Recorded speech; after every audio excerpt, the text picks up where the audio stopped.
Hello everyone, it's Anshika this side, and I've scored 95 marks in maths class 10 boards. And today in this video, I'm going to talk about, is NCERT sufficient to score 90 plus marks in your maths board exam? Let's get deep dive into the video and let's get to know about it. Without any further ado, let's get started with the video. And yeah, okay, so let's talk about, is NCERT enough to score 90 plus marks in maths, or do we need to go for any other reference books or any other material, previous year question or anything else? Okay, so we are going to talk about it. Many students get confused in this matter, so I'll clear your confusion and guide you to the right path. So yeah, as far as I am concerned, maths is the most scoring subject, but only if you follow the right strategy. There is a big debate between if you need to stick to NCERT or follow any other reference book. Today I'll clear all your doubts regarding this. So going through the CBSE pattern, अगर हम देखें CBSE के pattern को, CBSE strictly follows the NCERT book, and most of the questions in board exams comes directly from NCERT. We know that. In the last 10 years, if I tell you, 80 to 85% of the whole paper is directly from NCERT. Why NCERT is your priority? Every single exercise, every single example, every single exercise question is important for you. If you master them, you can easily score 85 plus, that I'm sure in. Concept, formulas and derivation are the basic of your and the foundation of your maths class 10th, and the questions that is given in there. Even word problems and case-based questions are based on NCERT concept that are given in your board exams, are basically based on them only, and there's no as such questions which are like outside NCERT, if we can say.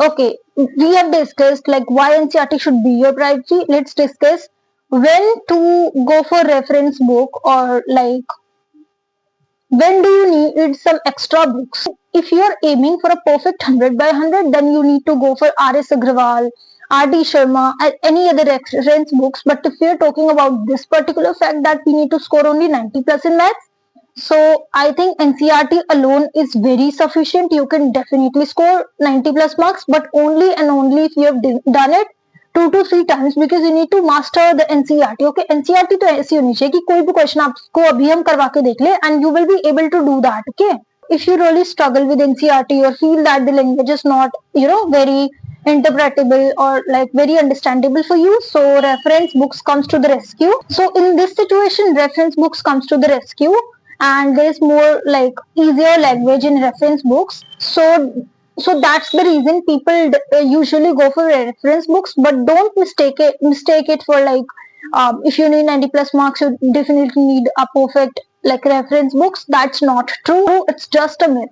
But for 90 plus, NCERT alone is sufficient, but you need to strategize, you need to study it properly, and with each and every freaking example and exercise question. Now let's talk about the best strategy plan using NCERT. How to study NCERT effectively, we are going to talk about this. First read the NCERT के जो theory आपको दी होती है chapter के starting में कि ये chapter इसने फाउंड करा था, and this particular concept is given by this particular a mathematician, or like the concept, the definition, or some real life example. So you need to read them, because definitely or usually they comes as assertion reasoning, they come as MCQ, not just the name but the concept, the definition, the small points जो वहाँ पर दिए होते हैं, that is very important. You need to consider them. Every example before moving forward to the exercise, you need to solve each and every freaking example given in NCERT. Attempt each exercise twice, once after learning and again after 1 to 2 days, after a few days, so you can retain your learning capacity, you can retain whatever you're going to study. So that's very important for that. Now we are going to talk about a very amazing 3-step NCERT process, that is a practice method. Step 1 is going to be solve NCERT examples and exercise questions. Step 2 is fixing them, use a separate notebook and write those questions in your notebook, whatever you are mistaking in.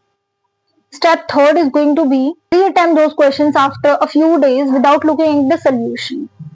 Okay, now the most debatable topic comes under now we're going to talk about a very important question which usually students talk about कि हमें कितनी बार एक NCERT को revise करना चाहिए. How many times should we revise an NCERT book?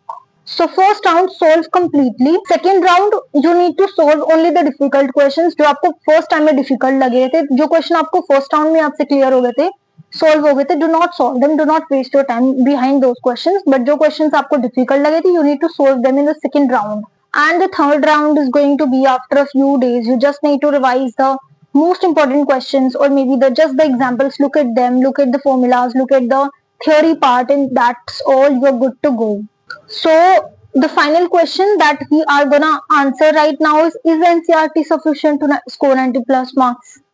Yes, but only if you studied properly, revise all the formulas, revise all the concepts given in NCERT, revise all the examples and questions given in the exercise. Yes, you can definitely score 90 plus marks in by only doing NCERT, but only if you do it right, only if you study it strategically, with all the examples, with all the exercise in the in-text questions, and all the formulas and theory part given in there, and you need to practice that and solve some past year papers also. That will help you, guide you, and tell you like what kind of questions are usually, what type of questions are usually framed in the board examination.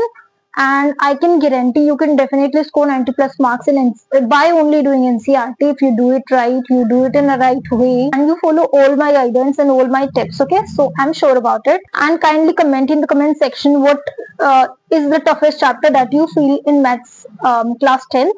And yeah, if you have any freaking doubt, you can ask me in the comment section. I'm there for you. And if you find this helpful, please consider subscribing to this channel. This is your channel, and you can definitely subscribe to this, and we all can grow together and build a community stronger. And please recommend this video to your friends who are there in class 10 right now and are going to face board exam soon. And yeah, that's all for today's video. Like and share this video. And yeah, that's all. I'll be meeting you next time with a new and an amazing video. Thank you so much.